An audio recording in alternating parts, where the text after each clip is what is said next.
আসলে আমি একজন কলেজের স্টুডেন্ট, কারণ আমার পড়াশোনার অনেক শখ ছিল, তাই আমি পড়তে পড়তে এখন আমার বয়সটা অনেক হয়ে গেছে। অনেক বলতে এখন আমার 23 বছর বয়স হয়ে গেছে। যদি এরকম কোনো ভালো ছেলে পাই, দেশি বা প্রবাসী, যে ছেলেটা হচ্ছিল জেনে শুনে আমাকে বিয়ে করবে, কারণ আমি পড়াশোনা করার আশায় আমি বিয়ে বসি নাই। তো এখন আমার পড়াশোনা শেষ, কমপ্লিট হয়ে গেছে। তো এরকম যদি কোনো একটা ছেলে চাই, ভালো মনের, ভালো ব্যবহারের, স্বভাব ভালো থাকবে, সংসারে মায়া বুঝবে, এরকম যদি কোনো ছেলে পাই, তাহলে অবশ্যই আমি বিয়ে বসবো। যদি কেউ থাকেন অবশ্যই আমার সাথে যোগাযোগ করবেন। আচ্ছা, আপনি তো একটা কলেজ ছাত্রী, আপনি বিয়ে শাদী করবেন একদম একভাবেই না, আপনি শুধু সময় বা টাইম পাস করার জন্য? নো নো নো, আমি আসলে চাচ্ছি একটা ছেলেকে বিয়ে করার জন্য। এখন তো আমার মনে অনেকটা আশা ছিল যে আমি একটা ছেলের সাথে সম্পর্ক করব, এরকম কোনো কথা না। আমার অনেক মনের আশা ছিল আমি পড়াশোনা শেষ করব, তারপর একটা জব করব বা তারপরে বিয়ে শাদী করব। তো আমার মনের আশাটা এটাই যে আমি পড়াশোনা করেছি এবং একটা জবের করছি, আর এখন আমি বিয়ে করতে চাই ভালো একটা ছেলে দেখে। আচ্ছা, এখানে কি আপনার বাবা মা মত আছে না মত ছাড়াই? হ্যাঁ, আমার বাবা মার মত আছে। আপনার বাবা মার মতে আপনি বিয়ে করবেন? হ্যাঁ। আপনার বাবা মা যদি দিতে পারতো তাহলে দিয়ে দিত, তাহলে আপনার বাবা মার মত কে যে এখানে অনলাইন আপনাকে মানে জামাই নিতে বলছে, তাই না? হ্যাঁ। আচ্ছা, তো এখন বর্তমানে আপনি কি করতেছেন? বর্তমানে আমি একটা প্রাইমারিতে জব করতেছি।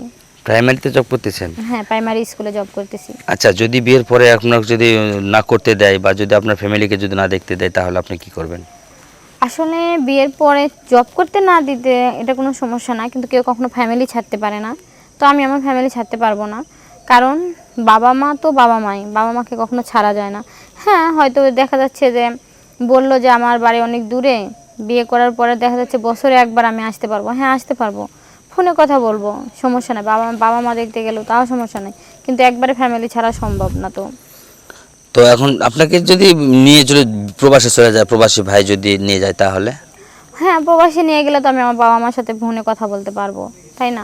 আর ভিডিও ফোনে কথা বলতে পারবো, বছরে তো মাসে একবার হলেও আসতে পারবো।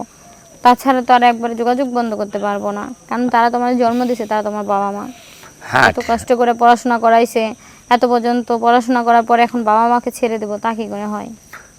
আপনার কথা সবই ঠিক আছে। আপনি আমাদের প্রতিবেদনে যে আসছেন, আর এই প্রতিবেদনে যে আপনার জামাই পাবেন বা হয়তো বোনের মানুষ পাবেন, এটা আপনি কিভাবে জানলেন আর কিভাবে আপনি এখানে আসলেন? আসলে আমার পাশের গ্রামের একটা মেয়ে পরিচিত বান্ধবী ছিল, উনি আর কি বলেছে যে ওখানে গেলে প্রতিবেদনে হয়তো অনেক ভালো ভালো ছেলে থাকে, যোগাযোগ করতে পারে, তাহলে তুমি ওনাদের মাঝে যোগাযোগ করো। এই জন্য আমার আর কি এখানে আসা, যদি ভালো কোনো একটা ছেলে পাই, এই জন্য। আচ্ছা, ভালো ছেলের জন্য আপনি এখানে আসছেন, তাই না? তো যদি কোনো প্রবাসী ভাই হয়? হ্যাঁ, প্রবাসী হলেও আমার সমস্যা নয়। সমস্যা নেই, তাই না? তো এখন আপনার বাবা যদি এখানে অমত থাকে, যদি প্রবাসী ভাই নক দেওয়ার পরে আপনার বাবা মত হলো না, তখন?